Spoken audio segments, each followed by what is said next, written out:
Welcome everybody, and I'm looking forward to spending some time with you today to talk about Extreme Ownership, a book by Jocko, Willink and Leif Babin.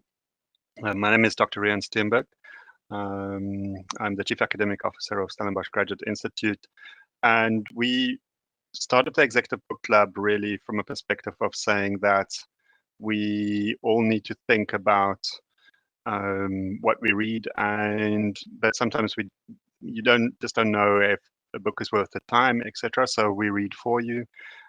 What we do here is an hour give you a summary of some of the key things within the book, and also just work through what the book says. From that, you can obviously decide if you want to go buy it, or just take the leadership lessons or the specific lessons that is coming from it. Extreme ownership, I think, is an interesting area for us because it ties into the whole notion of leadership, of management training, which is what we're about. And it links to some of the ideas that we've been discussing over the last while in terms of neuroscience, and just how leaders and managers operate. Cool. So I'm going to jump right into it. I'm sure that some people will join us as we're going along. There is a chat area here that you should see on your screen, where you can ask any questions. Please feel free to ask questions. We're very open to that. Thank you, Wayne, for just pointing out the area. And I'm going to talk about the book. There's also a presentation on screen, if you can see that. Sometimes there's a little icon that you have to click on just to see the presentation on screen. And yeah, let's get into it. Okay, so the book is written by Jocko Willink. He was the commander of Task Unit Bruiser and Leif Babin, which was one of the SEAL companies within Task Unit Bruiser, and they are Navy SEALs, and over time they became Navy SEAL instructors. And what I think is interesting about the book, it talks about a kind of world in which leadership has real consequences, and I think that's the kind of overarching idea that struck me a lot. And I, as much as I like action movies, reading a book about how somebody fought a war wasn't exactly on my to-do list. I read the book for the first time about 2, maybe 3 years ago, and I found it very interesting. And what prompted this book review was recently one of our speakers also talked about specifically this book, and I thought, well, that's a good idea. Let's go through it. So these individuals that wrote this book eventually led the most decorated special operations unit for the war in Iraq, and they were leading in the Battle of Ramadi, which was a key turning point in the Iraqi war. So after they retired from the US Navy SEALs, they built a company that focused on building high performance in teams. And what they found is that there is a disconnect between, or like so many leadership lessons that we can learn from that type of experience, and that there isn't really somewhere where that is explained. So they wrote the book. So I first got it as an audiobook, which was read by the authors. And I mean, it's almost spine-chilling listening to this person, which talking you through how they went through battle after battle and how what leadership lessons they learned out. So definitely, if you can afford the experience to read it via audiobook or to listen to it, there's definitely a whole dimension to the book. And as well, there is you can obviously get it via ebook. I recently bought it via ebook. It's a very nice read. It's also got some photos in and some things that make you connect with it. And obviously the hardcover. All the editions seem to be around 250. And it's a substantive book. It's not a book that you'll sit down and read in one session. I reckon you're going to need at least 10, 15 hours worth of listening time. And in terms of reading, I usually read like a book a day, and this took me 2 or 3 days just to get into it. So definitely a substantive read. Okay, so the whole concept of extreme ownership, I think, is a very practical way for us, especially in a post-COVID world, in a modern, what is often described as a VUCA world. The idea of extreme ownership sits very well within it because there is just so many people that are not taking ownership, that understanding how to effectively take ownership, I think, is an essential um, operational skill. And definitely if you're a leader of a business and executive, it's very good, and I find a very structured way to reflect on how are you doing your kind of command and control, how are you putting ideas the into the workplace, and what are you getting out of it. And what I love about it is it's literally battle tested. Like this stuff was done in a battle. If you reflect about that, I mean, as leaders in organizations, we get a sense of leniency. If you make a mistake, you've got some time to figure it out, if it worked or didn't work, and the feedback comes back in sales numbers or staff turnover numbers or very specifics. But in a battle situation, it's literally if you made the wrong decision, somebody shoots somebody else with a bullet and they die, and it only takes one bullet to kill somebody. So that then clearly brings into focus and into contrast how well you should be leading in order to lead effectively. Okay, so um, Willink and Babin did is that they boiled those down to 12 leadership principles, and the book's written in a way that it kind of gives you the military background story, and it extracts the principle, and then it applies it to business. So what I've done in this presentation is just touched on maybe some of the stories, and then as well some of the leadership lessons from those. Okay, cool. So the first leadership principle is the leader must own everything in his or her world. Okay, so um, in the military type of concept that they were talking about, two teams attacked each other in friendly fire. Okay, now you can imagine if you're sending people at great cost to another country, you equip them, and they end up shooting each other. That's not a good idea.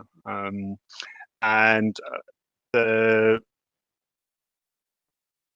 what started happening is everybody started to figure out whose problem it was and how this happened, and the one person was blaming the other, and the other was blaming the next, and eventually the commander stood up and said, "I'm to blame because I didn't take responsibility. I didn't um, really take this situation that seriously." Well, obviously they took it seriously, but um, if you are controlling the whole environment, and I think if you look at it from a kind of military concept, is it's literally you establishing a base in an enemy's territory, and every variable around that is something that you control. So if something goes wrong, it is something that you failed at. And I think we often, as leaders, externalize things. It's natural for us to do so. And we start blaming the environment or the economy or COVID or one of the 12 other things, which is our favorite go-to places. And in this instance, our commander here took responsibility. What that did is it increased trust in the leadership. Everybody contributed to the failure, started working on what was wrong. And obviously, because now this is a matter of the leader is saying that we should address this problem, and the leader is saying, I caused that problem, everybody now is working on the implementations of the lessons learned. So that ensured that the situation did not escalate. It created new procedures that went into training and development, and it also establishes that principle of the burden of command. Now, I'm sure if you've ever led an organization or been a director in one, that you know what this means. That feeling where at the end of the month you have to pay salaries, and as much as you want to blame other people or another external factor or an entity, at the end of the day, you're responsible. You as the leader must take that responsibility, but it is not a burden that you have to carry alone. Okay, it is something that we can all work towards in terms of achieving together. So, in ultimately in business, we often have a slightly more ambiguous situation where we tend to blame our boards, or we tend to blame market conditions, etc. But the leader must own everything in this world. There's no one else to blame. The leader must acknowledge mistakes, admit failure, take ownership, and develop a plan to win. So that is the recommendation in the book. So total responsibility for failure is hard to accept and requires extraordinary humility and courage. There's so much that is, if an organization looks at the leader and the leader stands up and says, well, we've made a mistake, often they get buried, or it's like, oh yeah, now there's somebody to blame. But it's the authentic and the right thing to do. And it takes humility and a deep courage. But as they point out in the book and explain through many different examples, it's an absolute necessity for improving team performance. If the leader doesn't take responsibility for the team's performance, then that leader will wouldn't have the trust of the team. Cool. So I think there's also an interesting dimension that I picked up on there is control versus leadership. So in hard cases, the difference between who the leader blames determines success. If the leader blames themselves, this gives rise to powerful change. If the leader blames others, including subordinates and workers, it reflects on their leadership. So if you are starting to blame other people, and it's not really their fault, or they either become mini yous, so they go and they blame everybody else in their organization, or they don't see you as credible and they start undermining you as the leader. Okay, so that's the kind of very hard balance that has to be struck. Okay. Definitely the first step there, check your ego, accept the blame, look for improvement. As long as we're going forward, we might get somewhere. So that's the kind of key recommendation there in terms of extreme ownership. Blame culture is contagious. It leads to different people blaming each other. The same counts for an extreme ownership culture. If the leader is willing to accept failure, accept that things aren't going well, or sit there and say, well, I'm in this 100%, I'm backing the situation. Each member of the team does their best to take responsibility. So it's leading from within the team rather than being outside of the team. And in my own research, that's shown as a very important characteristic of the team, and sometimes counterintuitive to what we're being taught as managers, which is managers sit on top of a team and make sure that the team does their work. Well, if you take the leadership inside of the team and you own the team's outcome, then people run with you and not toward you, if that makes sense. So you can get much further. To fix a situation that arises in this manner, you ask what you will do differently, not what you need other people to do differently. Okay, so the examples in the book there are very interesting in terms of saying how do it's easy for a leader to sit and say you should do this, you should do this, but often what is actually wrong is that the leader is not even realizing that there's a problem, not giving a path, not getting a way forward, and we really need to get to that point where the leader asks, okay, so what do I need to do differently? Cool. Okay, that brings us to the second principle. I like I skipped something. Okay, maybe not. Okay. Second principle, which is there are no bad teams, only bad leaders. It's not what you preach, it's what you tolerate. And I thought that this is a very interesting dimension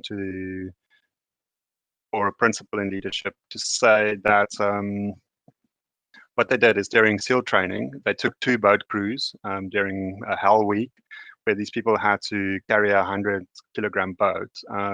It is then filled with sand and water, which makes it about 300 kilograms.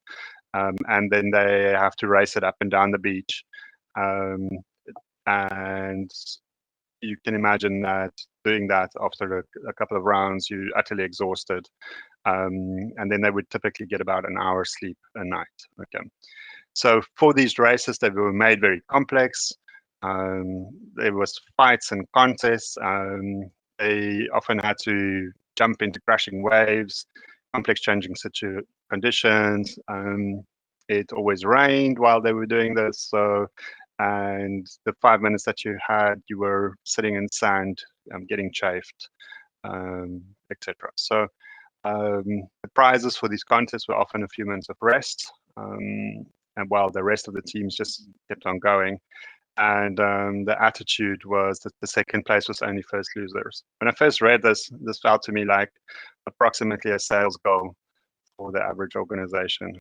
It's a big boat that everybody is pushing around, being chased by everybody. You can only win, and everybody else loses. Okay. In the leaders of these teams were judged, and if you were a bad leader, obviously that reflected very poorly on you, and the whole objective was to get you to quit. Okay, so these people were all super fit, all of those types of things, but this was to judge if they would be able to deal with the real stress of being in a SEAL team. So there were 2 crews that stood out. Crew 2 did exceptionally well. High morale, always smiles. They're winning. They helped each other. They compensated for their weaknesses. They were a real team.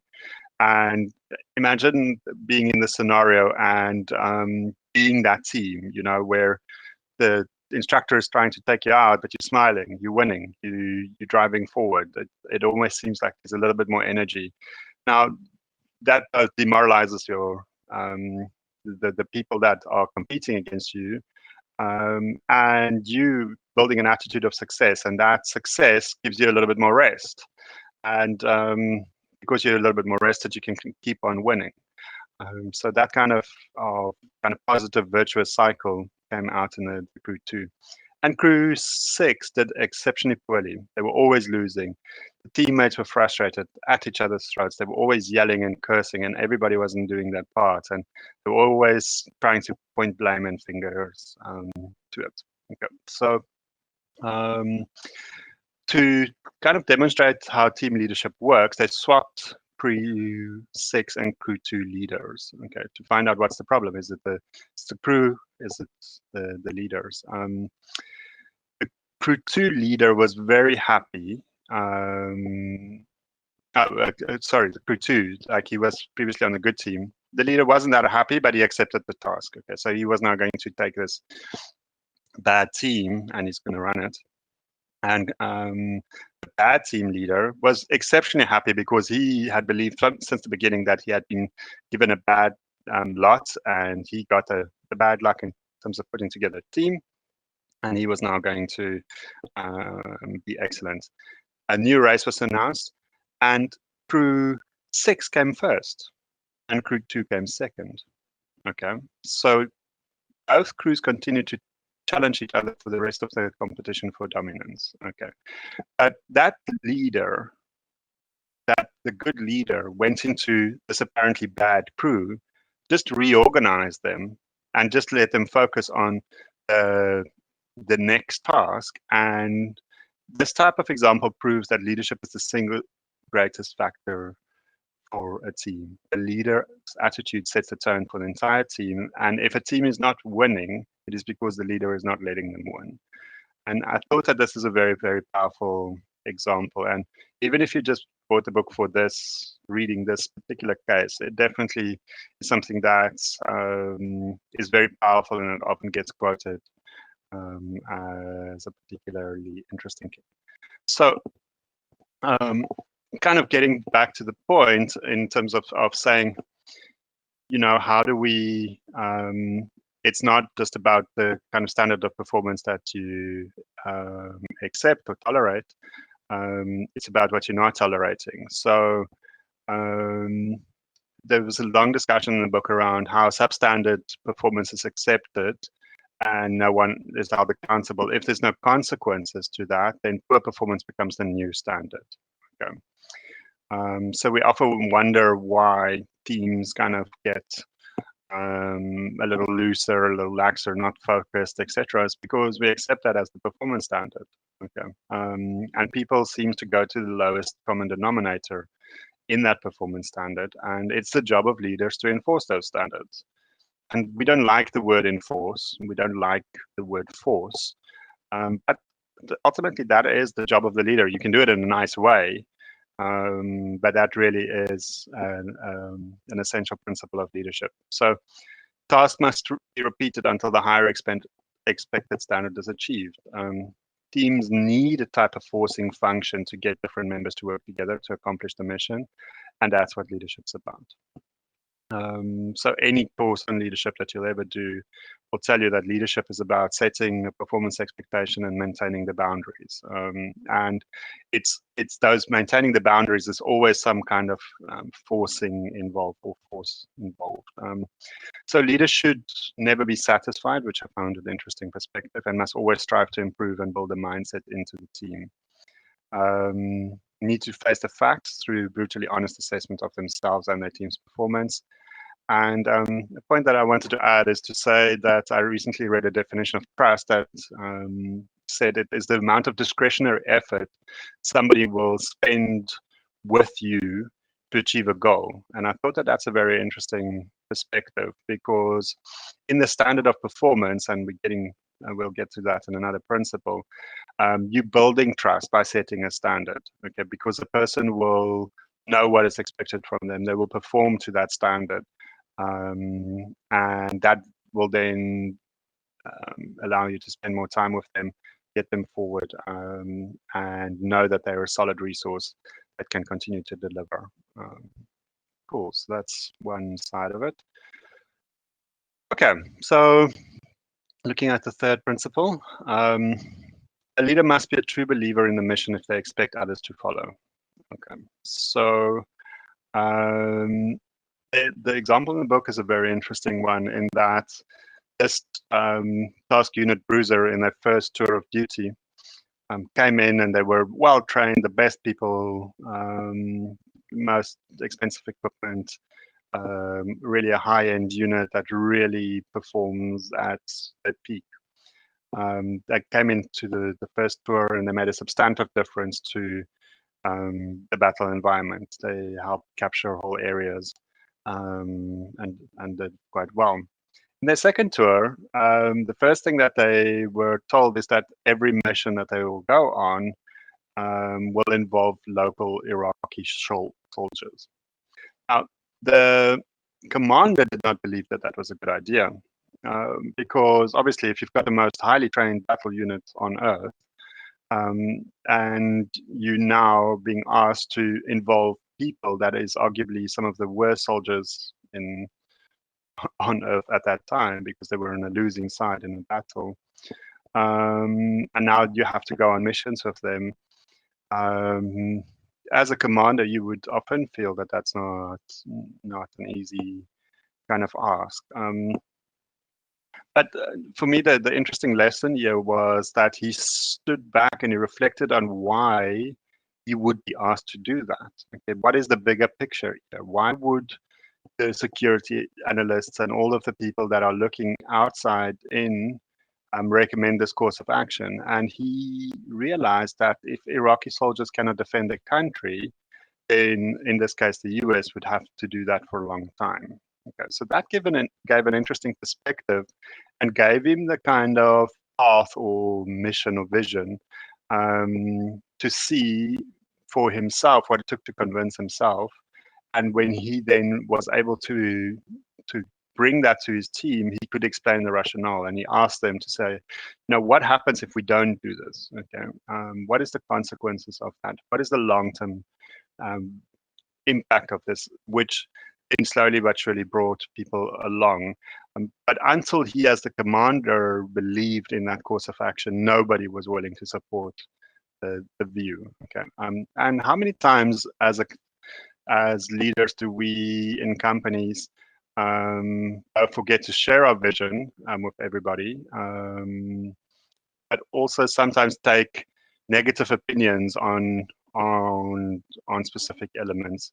And those opinions then permeate through the organization, and we're always surprised to later find out, oh, where did that come from? And then you realize, but hang on, I did that. In the final analysis, it is the leaders and excos that have a massive influence on their the vision and mission of everybody, and must make sure that there's an understanding of why tough things are happening. And extreme ownerships ask that everybody in the company owns the why. Okay.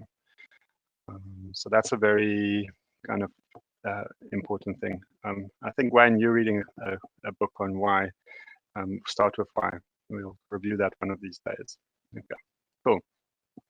So the fourth principle talks about ego, which I think is the enemy of leadership.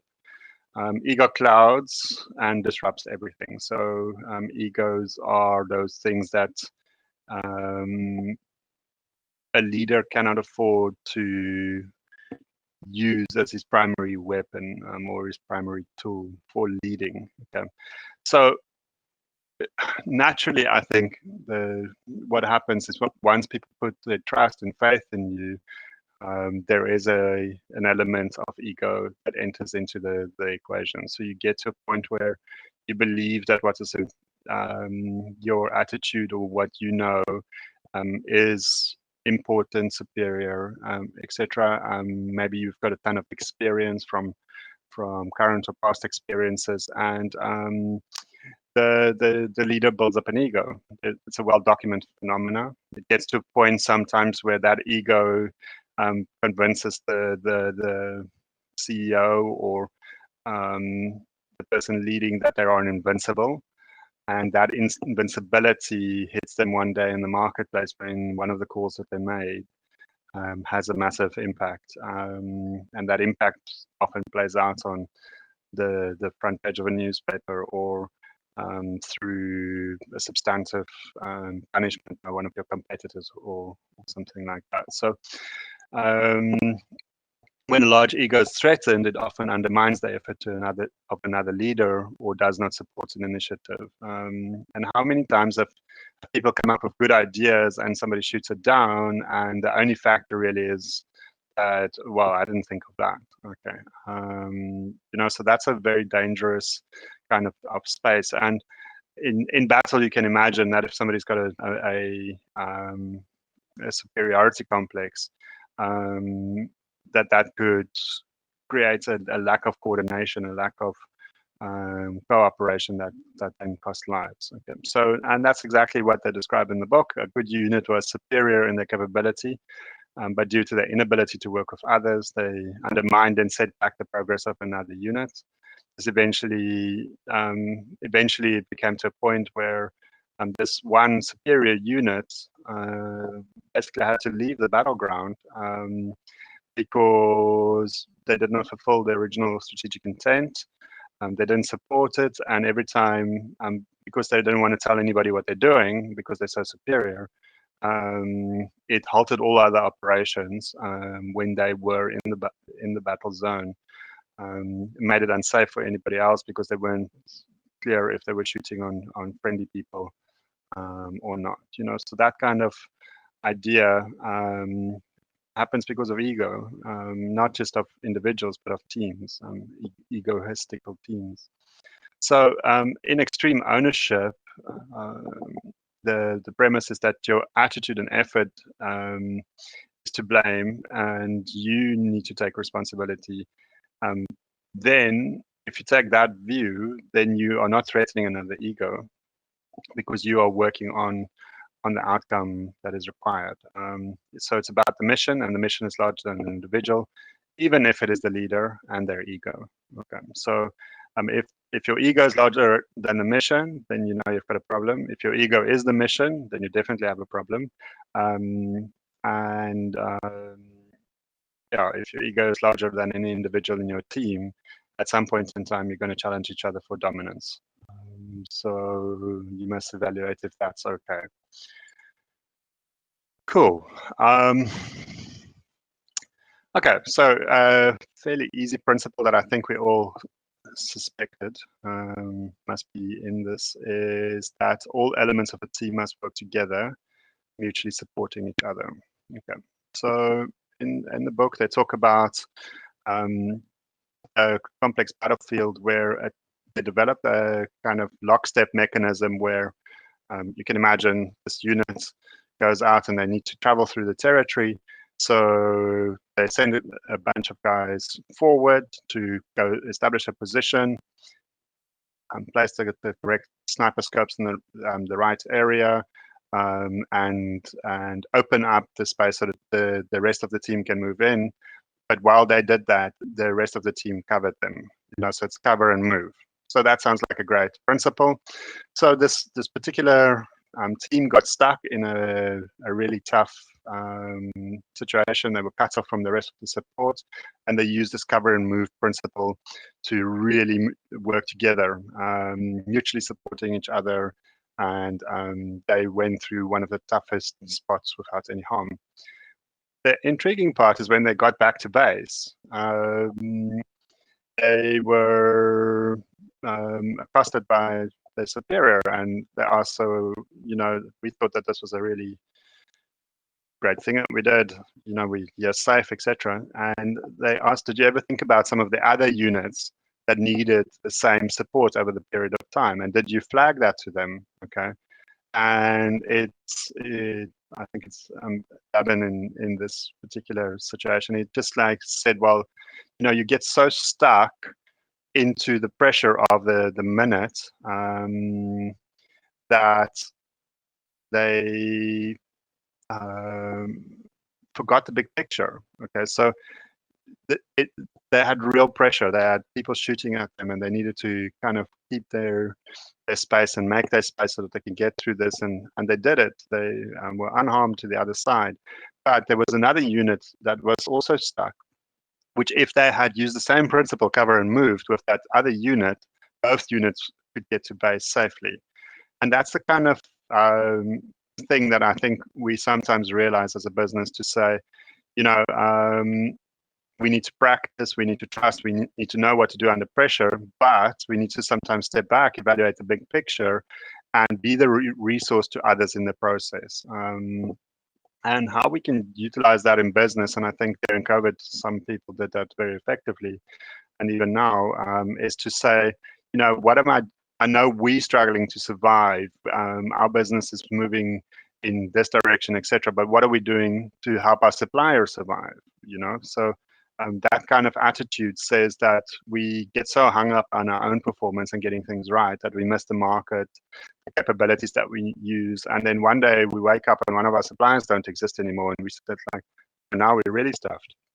But if we took a view to sit and say, how do we work with our suppliers to solve problems, etc., we can break out of those silos that we often build at the expense of collaboration, and build collaboration and get to the point where the whole system wins. And I think that's what I found as a very interesting view in this principle, and that was maybe slightly counterintuitive, is that we only win a war if every team wins. Okay, so if your team wins and survives another day, yes, you will fight another day. But what about the people that wasn't there? Okay, I see there's a question there too that came from somewhere. What should a leader do if they do not believe in the mission? Well, I think that you've got two choices as a leader. You must either get a new mission, or really understand why you're not believing in that particular mission. I think that's an interesting question. Well, please feel free to ask questions if you've got any. Just type. We'll try to attend to those. Okay. Cool. We're moving swiftly. The sixth principle, simplifying, is as much as possible. Sorry, I got that wrong. Is crucial to success. Okay, so you must simplify things. Okay, so the theory of a situation is often easy. the reality is complex. By setting short cycle achievable goals that are simple, this overcomes complexity. So after proposing a complex route to patrol, so there was this new commander that came into the area. He was proposing a very complex route to navigate this particular area. And the commander told him, well, can't we do something more simple? And it's like, oh, we thought that's already simple. And after some time, they simplified the route even more. And now they're going out on their first patrol. Okay. Because he was a junior commander, he didn't appreciate the complexity and the coordination and everything that was involved in it. So as soon as the patrol left, they got into a massive firefight, and they had to be rescued. So literally, tanks had to be deployed. There was overflights, etc., and eventually they got rescued. And then the junior commander understood that is why things needed to be simple. Okay, so there's many things in business that are very complex. So we have complex bonus schemes, we have complex deals, incentives that don't work. We put a lot of complexity in front of our customers, in front of our staff, in front of our managers. We need to simplify the aspects of achievement goals and structure in business. If you've got complex reporting relationships and you don't really know who you're working for, or we don't really know who's responsible for that specific element of business, then who are we going to hold accountable? How are we going to know that that structure is in place, etc.? Cool. Okay, so we've got 2 questions. Okay, so Ashley, you're asking how to handle bully leadership. Okay, so I think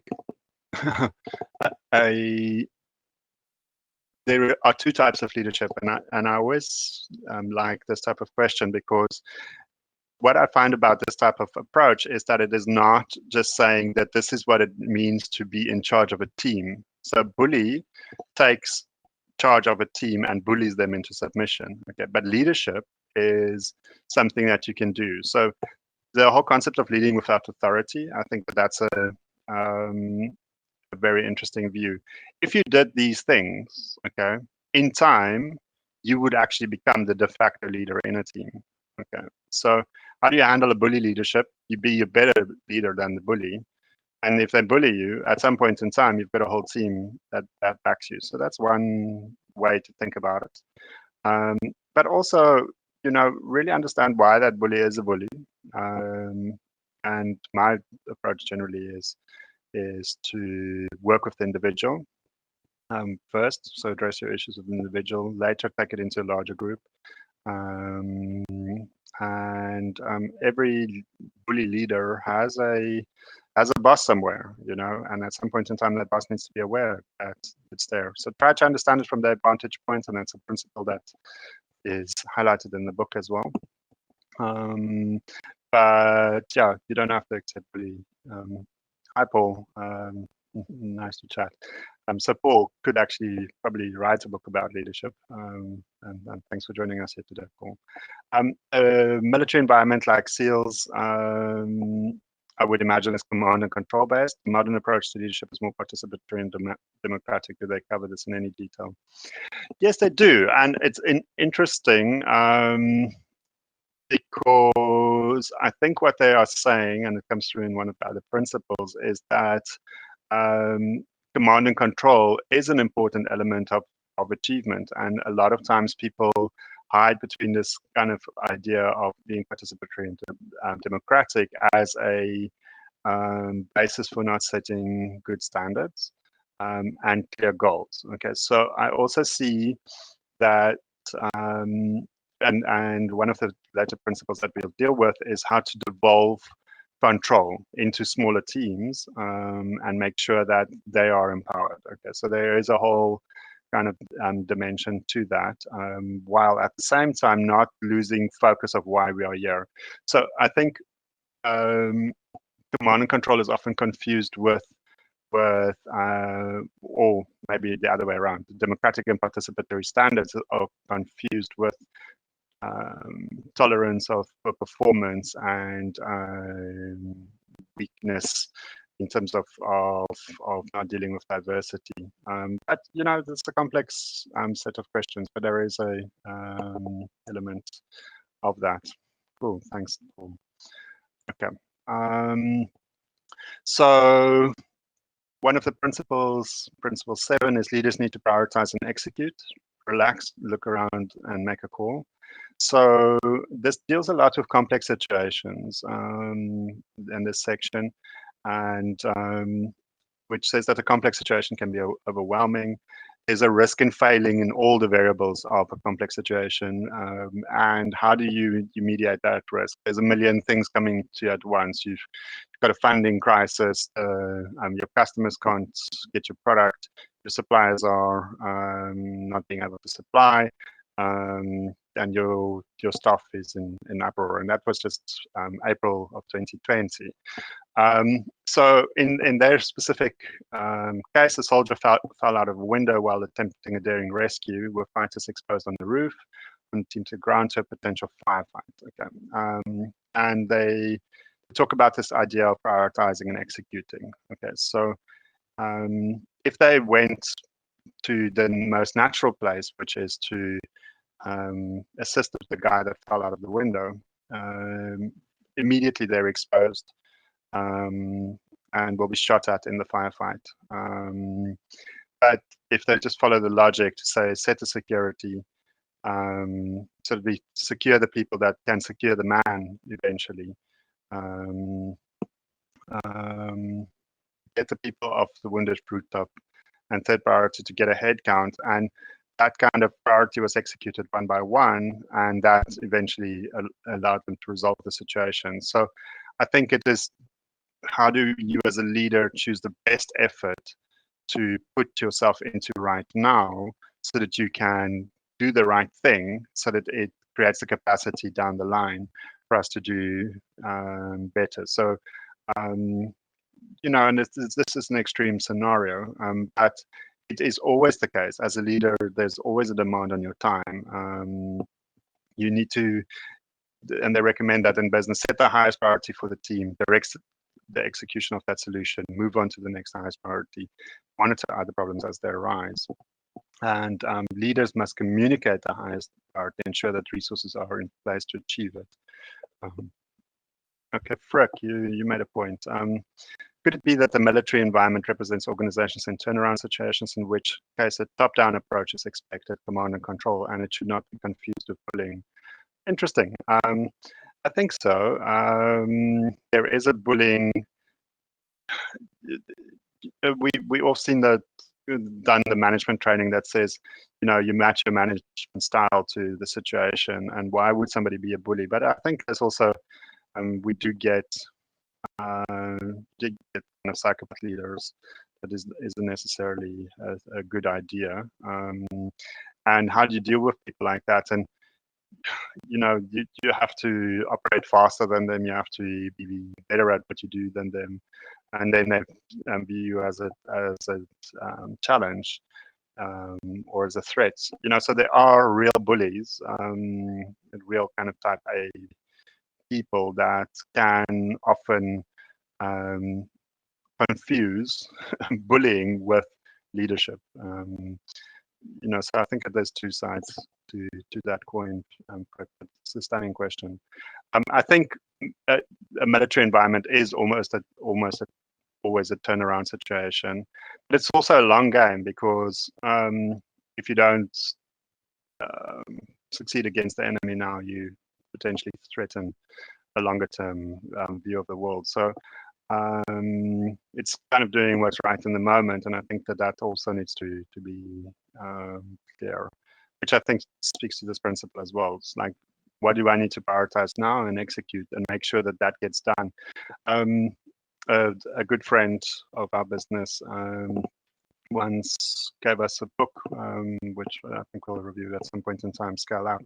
And he took us to a particular page, and he just sat there and said, on this page, is everything that you need to know about business. And it was all about getting people on the same page. If we're all working towards the same goal and we're prioritizing and executing towards that same goal, then you bring the whole team to bear on that, and we can achieve great things. And I think a lot of modern OKR systems, objective and key result systems, are there to get people to work on their section of the same goal, so they move towards a disproportionate achievement relative to the individual. And then I think, Paul, to your question as well, the eighth principle there is teams must be broken down into small, manageable size and decentralized command. Okay, so train people to have autonomous functions so that when it's necessary, the team can go on. If everybody understands the mission and the procedures, then leadership is not the key constraint. Okay, so we don't have to have centralized leadership, but the precondition is that we have to have a clear mission and procedures. And that is in a highly procedural business. But even in a modern corporation, we all need to know what we're working on and what is our kind of start and end within that. So in business, need to focus on teams being empowered. Junior leaders must understand the limit of their authority, left and right limits of authority, and everybody must understand what they would call in military terms the commander's intent. Now, what are we working on right now? And I think we're seeing that a lot in the paradigm that you're talking about, Paul, where we participate in democratic, we all working towards a transformative purpose or our mission or whatever that is in your particular organization, and it is people are rallying around that and getting to a point where that decentralizes command, puts initiative into the hands of smaller teams, and those teams are all working towards the ultimate mission without massive overlaps or political fighting. So it sounds a little bit like management utopia, but large organizations are getting it right. And we were talking to a very large organization the other day, 20,000 people, and the CEO said, well, I don't have managers, I just have teams that report to me. And those teams all take responsibility for the outcomes, and it's my job just to curate their progression and make sure that the right things are moving in the right directions. Okay. So I found that a very refreshing approach. It doesn't mean that there isn't command and control in that environment. Okay. The ninth principle is leaders must identify clear directives for the team. So you set out on a mission to find a major roadblock or an explosive 10 meters in.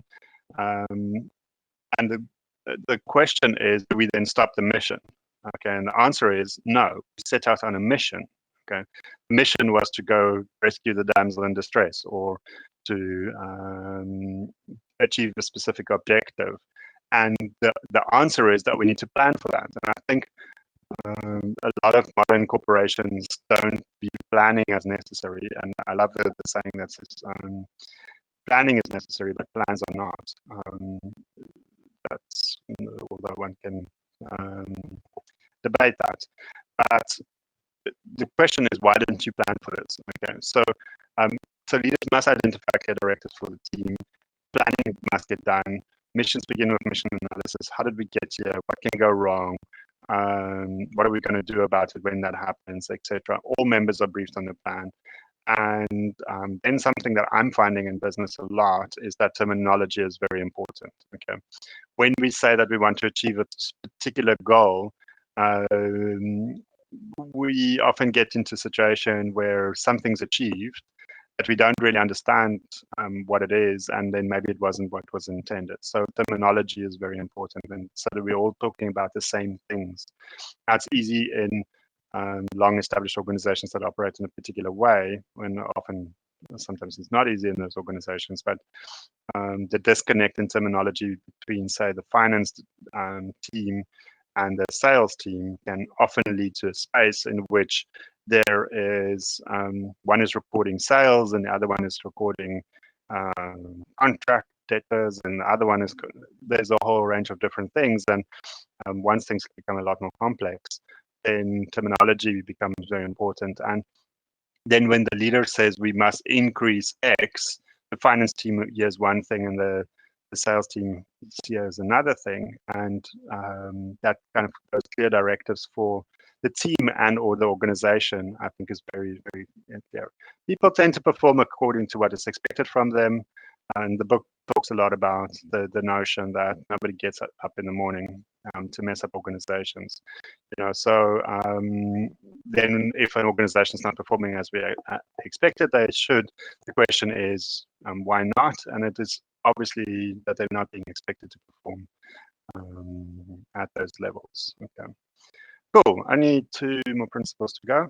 Okay, so if we look at the 10th principle, then we see that leaders must lead up and down the chain and communicate a strategic vision.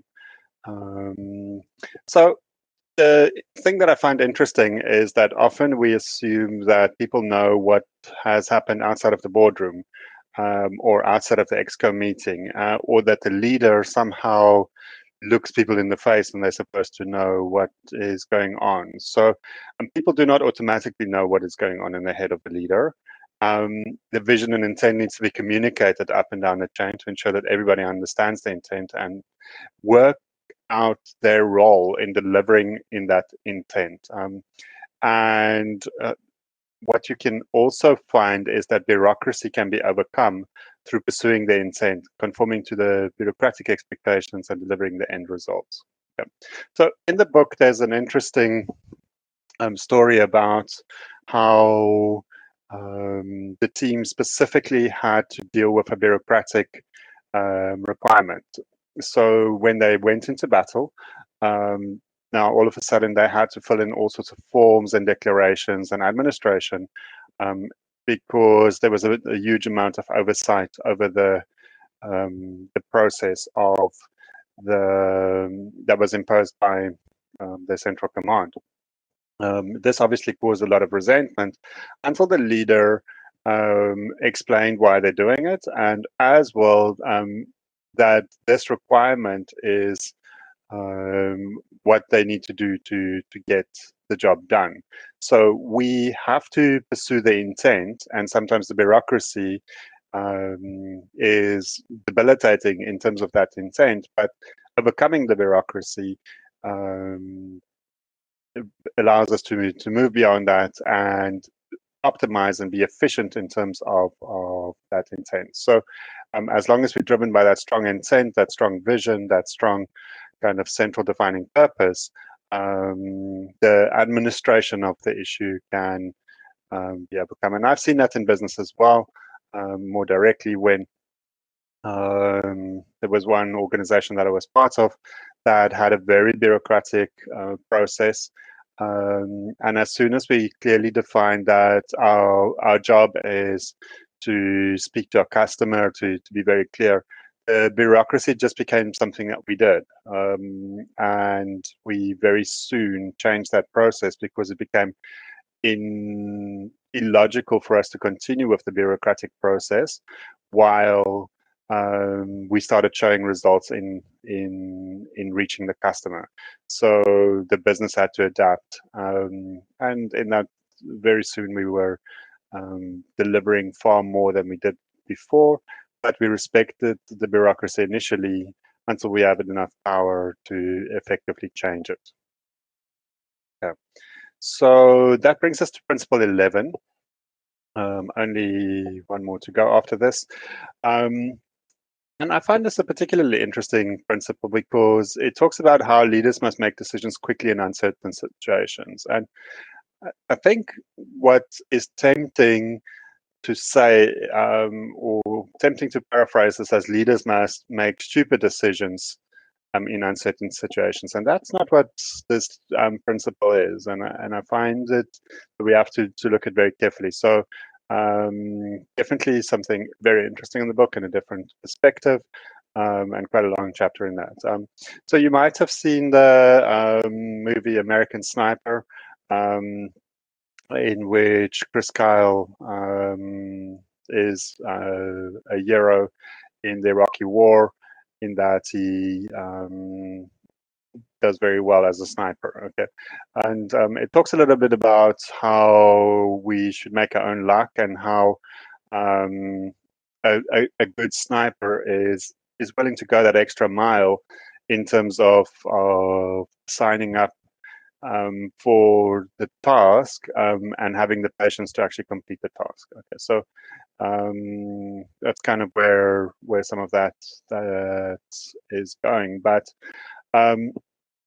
there was a situation in which one of the authors had to make a tough call to order a kill on a person that could not be positively identified as an enemy sniper. Okay. So under immense pressure to just shoot the unidentified person by a team in the field, the situation kind of went down like saying, well, hi, is this one of your friendly people? And the other team confirmed, no, it's not one of our friendly people. But if it isn't one of our friendlies, then please take them out as fast as possible. And the sniper had to defer to the commander. The commander now was sitting there with the with a tough call. Do I just take out this person, not understanding if it is friend or foe? My other friend says that it is not a friend, but we've not been able to identify it as a foe. So the commander stood back and requested that the area be cleared by a ground team. Now you could appreciate that a ground team would be a massive investment in terms of time and risk in the situation. And the ground team was not very happy to engage in this because obviously they had limited planning for this particular etc. So there was increased pressure to just take out this potential target. They then, as soon as the ground team started moving, they realized that they were looking at the map incorrectly and that the map was inaccurate and that it was in fact a friendly shooter in that building. Okay, so by making the decision quickly in an uncertain situation and decisively to sit and say, I won't do this until there's positive identification, it had consequences. Okay, those consequences in this instant worked out fine. And I think that there's a big lesson in decision making in this to say that I don't necessarily have to make this is a life or death and a split second decision, but it's not a decision that has to be done unwisely. Okay, so we're often under pressure to make fast decisions, and I was recently reading something on decision making that said the best thing that you can do is on any big decision, just buy yourself time and sit there and say, I really do need to think about this. I'll get back to you tomorrow. So you're still decisive, but it gives you some time to consider all the factors. Now, I'm not sure if that's very practical always in an executive scenario.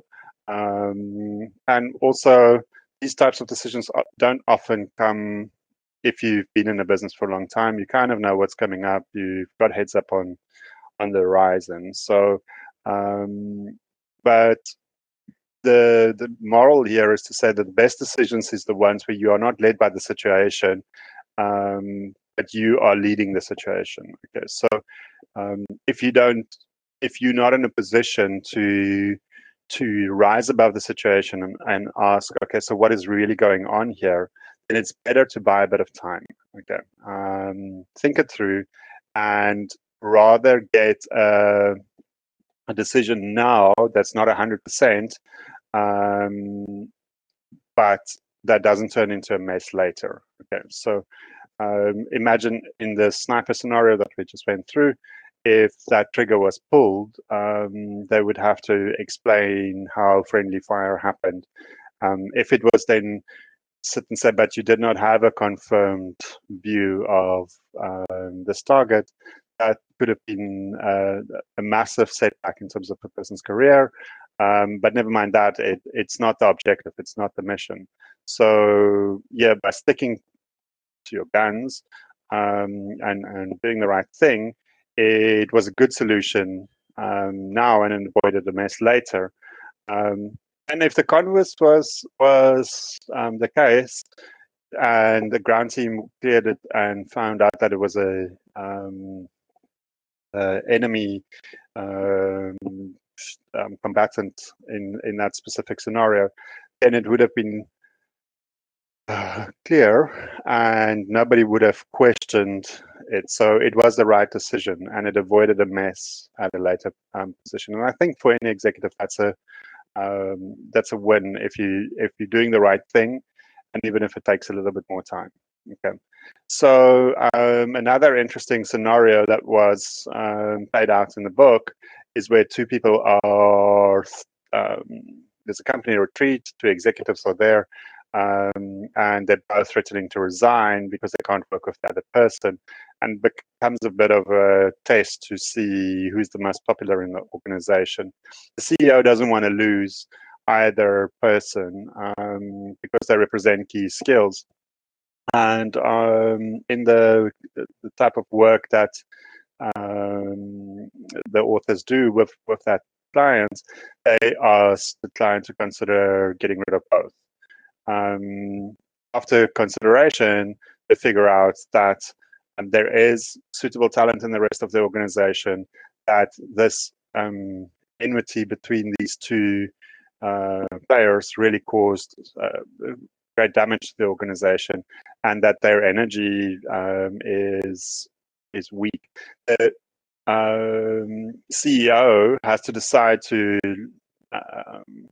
protect the IP of the organization, to seem benevolent or to put it along, but by setting a standard and kind of sticking to that standard to sit and say, we are here to do the work and it is larger than the individuals, the CEO could save face, so to speak, by promoting talent that made sense.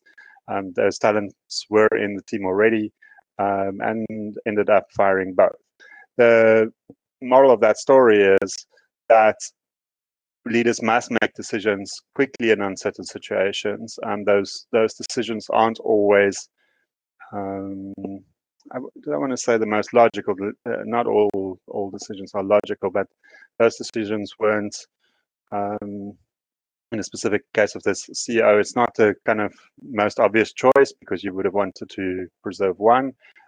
But what happened at the end is that the best outcome for the organization was achieved. So rather than having to deal with teams that are now leaderless and etc., they were able to consolidate their effort. Yeah. So moving to the last principle, is that leaders must balance discipline and freedom. Okay, so that was a very interesting thought because we're not often confronted as leaders, I think, in our organizations with the concept of discipline and freedom in this form. But it was interesting to say that a leader has the opportunity to be free to some extent. So you decide what you spend your time on, especially if the operation's running well. And there's often a point at which a leader accepts a loss of discipline because of the people factor. But what are you doing to balance that, the discipline and the freedom? So it also makes the point that discipline creates freedom. So if people are doing work to a standard and that standard is being observed, that often creates a bit of excess time. Teams are more efficient, etc. They're operating at a specific pace, and that creates an amount of freedom. So how do we then look at it? It's obviously we expect our teams to perform better if they've reached the standard. So the standard always keeps shifting, but there is a point in which we need to have a bit of fun, where we need to be together. But it's also that can create its own energy and its own kind of dysfunctional balance. So the task here is really to understand your leadership, to realize that you've got nothing to prove but everything to prove. Okay, so It's not about you, it's about the organization, it's about the mission of the organization, it's about how you lay that out, and how you discipline the goal setting, monitoring and achievement of the goal. In that, it naturally creates freedom. That freedom itself is required to make the organization work. So you mustn't be too strict, too harsh, too unbalanced, etc. So very interesting point, and definitely something to think about. So if we reflect over as kind of the last step over this, these 12 principles, you'll see that a lot of them deal with how you practically as a leader need to execute your leadership practice. Okay, saying that you should be tough but fair, putting your energy in the right place, and also making sure that people are coming along to the vision. And I think what we've seen, and especially in our leadership courses and our coaching courses and some of the neuroscience courses, is that this message comes across consistently, that as a leader, your energy and your passion determines the pace and the veracity of the organization. And it is in how well you are shaping towards specific boundaries that makes a big difference in terms of the leadership of the organization. So I think as a kind of final conclusion, it's a really interesting read. As I said, I recommend if you can get it on an audiobook, that is awesome, especially the ones read by the author, because it just gives you that sense of it. And it makes you reflect on what it really means to lead in tough situations. And the stuff that I got out of it is around how seriously we need to plan, how important it is for us to take ownership of the complete picture, and that, interestingly enough, immediately you think about leadership, but the book is about ownership, and it says that ultimately we need to create a sense of ownership. And I was debating this with a colleague the other day, to say one of the key things in Africa that we have sometimes forgotten is that we talk a lot about decolonization and how do we change the political landscape. And one of the things is that people need to have a sense of ownership. So I think that this is a very topical idea in an African context, to say we are owners of our own destiny, we are owners of our own continent, we are owners of our own need. And if we take a view to say, what are we doing about extreme ownership in those cases, I think we can make a massive difference. So we hope that this book has been interesting and that you can benefit from the courses that we have in this kind of similar vein. So we've got courses on leadership and emotional intelligence. Also, once you take that a little bit further into managing operations, managing knowledge and innovation, a lot of these ideas that come through here are embedded in those. And also, I think there's a big message around coaching and neuroscience, which are two areas we also offer courses in, and that this can help with. So thank you very much for joining us, and please feel free to get in contact with us if you need more information.